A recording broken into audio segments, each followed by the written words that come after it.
प्यारे विद्यार्थियों, सुप्रभात।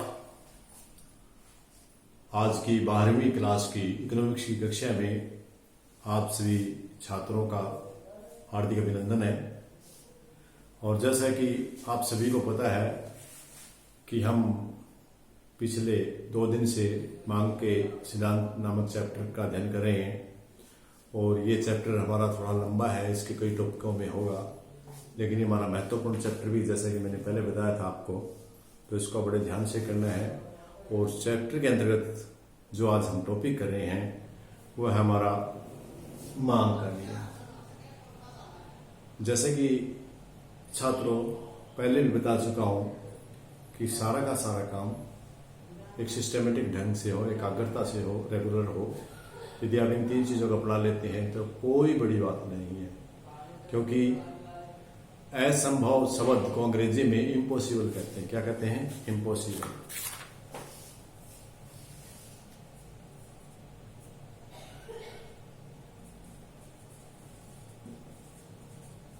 यदि इसको हम अलग अलग कर देते होता है आई एम पॉसिबल,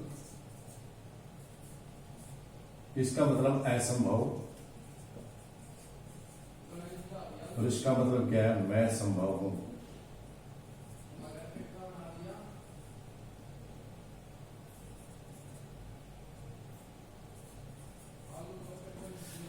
प्यारे छात्रों, यदि आदमी में जुनून हो करने का तो इम्पॉसिबल, असंभव बात भी संभव हो सकती है, कोई बड़ी बात नहीं है। तो इसी बात को ध्यान में रखते हुए आपको अपनी मेहनत करनी है। और हम चलते हैं आज के टॉपिक पर। वह हमारा आज का मांग का नियम माइक्रो इकोनॉमिक्स +2 से। तो प्यारे बच्चों, बड़ा ही आसान और बड़ा इंटरेस्टिंग आज का आपका विषय है, टॉपिक है। इसको जरा ध्यान से देखें कि मांग का नियम है क्या।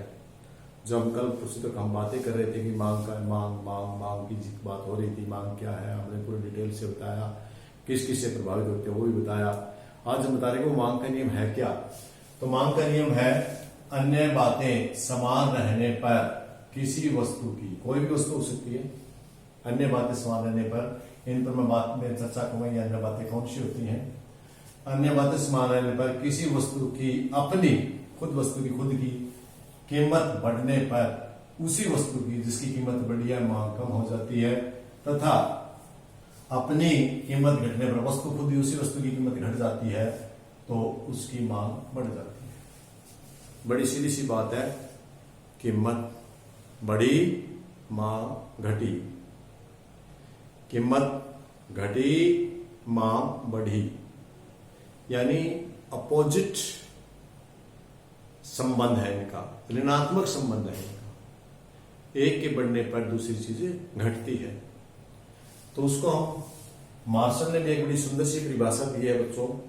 तो अध्ययन के लिए आपने मार्शल की परिभाषा लिख लेनी है, याद कर लेनी है, बड़ी आसान है, हमारी परिभाषा से मिलती जुलती है। मांग का नियम यह बताता है कि वह कीमत कमी के कारण मांग बढ़ जाती है, कि वस्तु की कीमत में कमी के कारण उसकी मांग बढ़ जाती है तथा वृद्धि के कारण मांग घट जाती है। मार्शल ने भी बिल्कुल यूं का त्यों ही कहा है। तो मार्शल की जो परिभाषा है वो मार्शल के अनुसार लिखी, आपने इन्वर्टेड कॉमास में डाल देनी है। वो बच्चों के इंटरेस्ट पर डिपेंड करता है कि आप हिंदी मीडियम में है तो हिंदी में लिखें, इंग्लिश मीडियम में तो इंग्लिश में लिखें, वो एज यू लाइक, जैसा आप चाहें। हिंदी मीडियम वाले इंग्लिश में लिख सकते हैं, कोई बड़ी बात नहीं है। तो हम इस नियम की आज व्याख्या करते हैं कि नियम कैसे काम करता है। इस नियम को व्याख्या करने के लिए हम एक सारणी ले लेते हैं।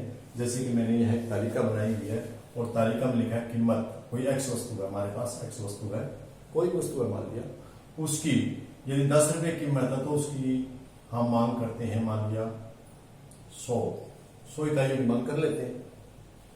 यदि उसकी कीमत घट जाती है तो मांग करते हैं 200 वस्तु, और यदि और भी घट गई है तो उसकी मांग करते हैं 300 वस्तु।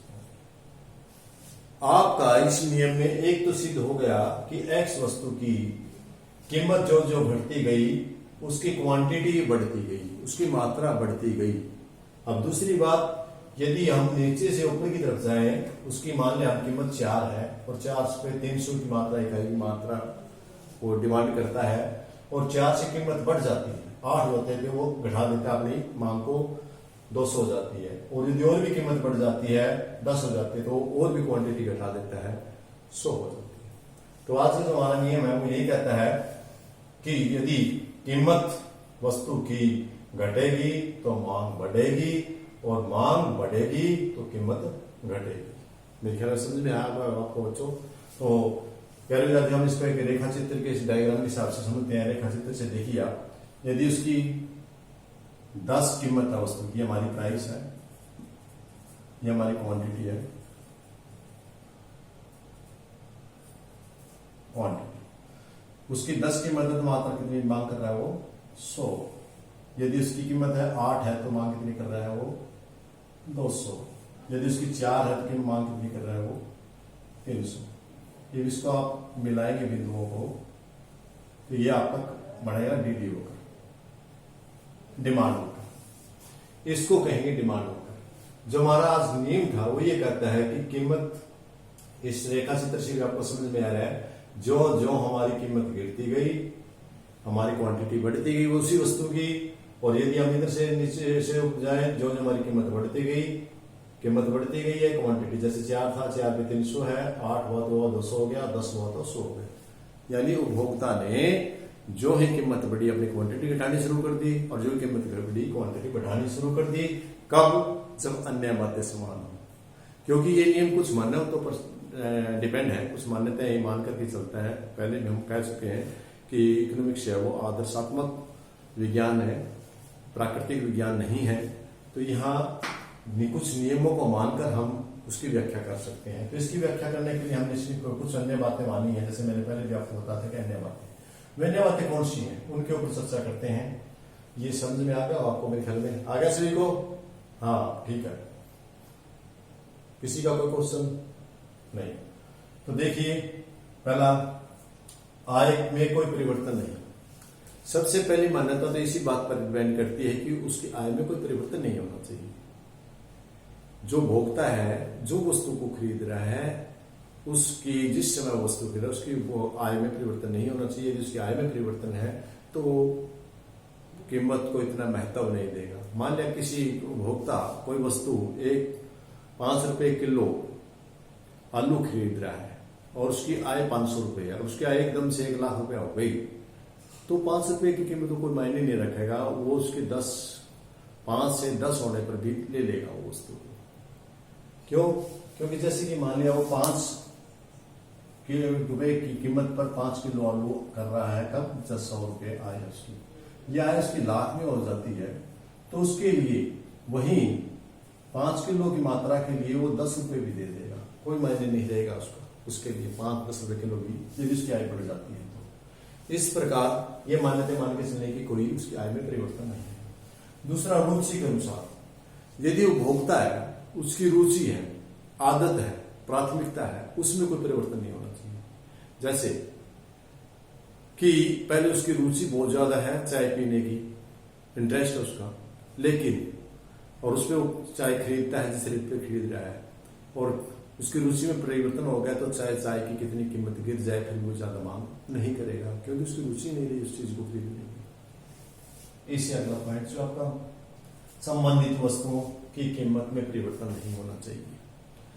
पहले तो कल हमने इसी टॉपिक के निर्माण के सिद्धांत के अंदर कल हमने एक टॉपिक किया था, संबंधित वस्तुएं, जहां हमने किया था कि प्रभावित कौन कौन सी वस्तुओं के कारण व्यक्तिगत मांग और बाजार मांग किन तत्वों की प्रभावित होती है, उसमें आता है संबंधित वस्तुओं। तो संबंधित वस्तुओं के बारे में कल भी हमने चर्चा की थी, लेकिन फिर हम समझ लेते हैं। एक संबंधित वस्तु है पूरक वस्तु, और एक होती है प्रतिस्थापन वस्तु। मैं ज्यादा डिटेल में नहीं जाऊंगा क्योंकि मैं कल समझा चुका हूं। प्रतिस्थापन वस्तु वे वस्तु होती हैं जो एक वस्तु दूसरी वस्तु का जब प्रयोग के लिए की जाए, जैसे चाय और कॉफी। तो यदि इसमें भी परिवर्तन नहीं होना चाहिए। यदि परिवर्तन हो गया है तो वो उस वस्तु की कीमत को प्रभावित करेगी जिस वस्तु को हम पहले ऑलरेडी खरीद रहे हैं। दूसरी पूरक वस्तु होती है, पूरक वस्तु की भी यदि कीमत है वो भी नहीं प्रभावित होनी चाहिए। यदि हम गाड़ी की कीमत बढ़ रही है और पेट्रोल की घट रही है तो कीमत ज्यादा घट रही है, उसकी पूरक वस्तु घट गई है, तो उसकी कम कीमत होने पर भी ज्यादा डिमांड हो जाएगी, क्योंकि उसकी पूरक वस्तु घट गई है और उधर से सस्ता पड़ रहा है उसको। तो मेरे ख्याल में आपको ये अच्छे समझ में आया होगा। एक बार फिर चर्चा करते हैं इसी पर, क्योंकि एक थोड़ा सा जटिल पॉइंट है। संबंधित वस्तुएं, संबंधित वस्तुएं पहले बताया, जैसे चाय कॉफी है, एक चाय है आपका, एक कॉफी है।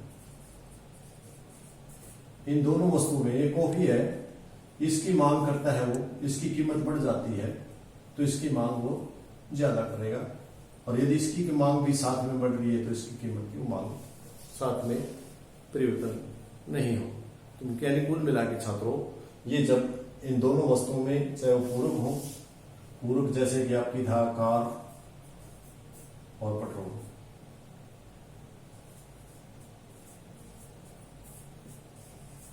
पूरक प्रतिस्थापन,